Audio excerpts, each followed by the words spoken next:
আসসালামু আলাইকুম। আমি মোহাম্মদ ইউল ইসলাম রাফি কথা বলছি নিজ গ্রাম থেকে। আজকে বাবা আর আমি কলা গাছ পরিষ্কার করতে আসছি। তো সেই ক্ষেত্রে এখানে অনেকগুলো বিষয় আছে যেগুলোতে আপনারা যদি কলা গাছ রোপণ করেন অথবা বাড়ির আশেপাশে থেকে থাকে তাহলে আপনাদের জন্য খুব গুরুত্বপূর্ণ আমি মনে করি। কলা গাছটা রাখবেন যে কলা গাছের মাথা, আমি একটু দেখানোর ট্রাই করি।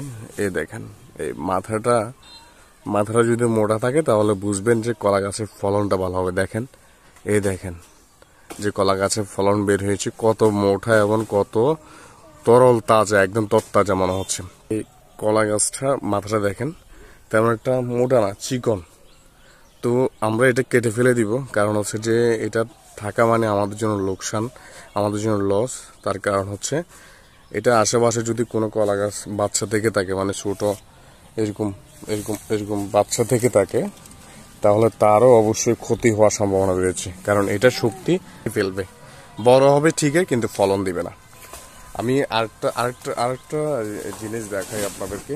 এই যে এই এই দেখেন, এই যে এই হালকা হলো দেখতে পাচ্ছেন, এই যে কত মোটা মোটা কলা। তার কারণ হচ্ছে যে আপনি একদম নিচ থেকে যদি দেখেন একের কলা গাছটা পুরো মাথা পর্যন্ত অনেক তাজা, মানে মোটা রয়েছে। তো সেক্ষেত্রে এটার ফলন অনেক ভালো দিবে।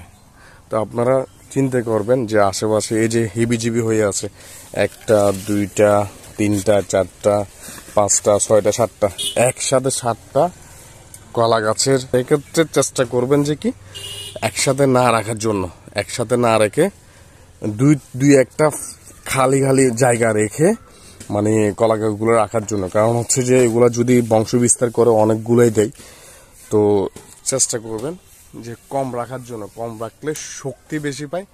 আপনার পুরো 60টা কলা গাছে যে ফলন দিবে ওগুলো 2টা কলা গাছে ফলন দিয়ে আপনাকে ভরপুর করে দিবে।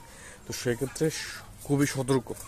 এই গাছগুলো কিন্তু অ্যাভেলেবেল অনেক জায়গায় বাগান রয়েছে। আমার আব্বু কৃষক, তো তার থেকে যে ধারণা পেয়েছি আসলে অনেক বছরের ধারণা। তো সেই ক্ষেত্রে সে অনুযায়ী বলছি যে কলা গাছ যখন 6-7টা এক মুড়ার মধ্যে থাকবে তখন কি করবেন, সবগুলো চাটাই করে 2-1টা রাখবেন। এগুলো দেখবেন যে ফলন এত সুন্দর করে দিবে, এত এত ভালোভাবে দিবে যে সবগুলো কলার থেকে একটু ভিন্ন পাবে।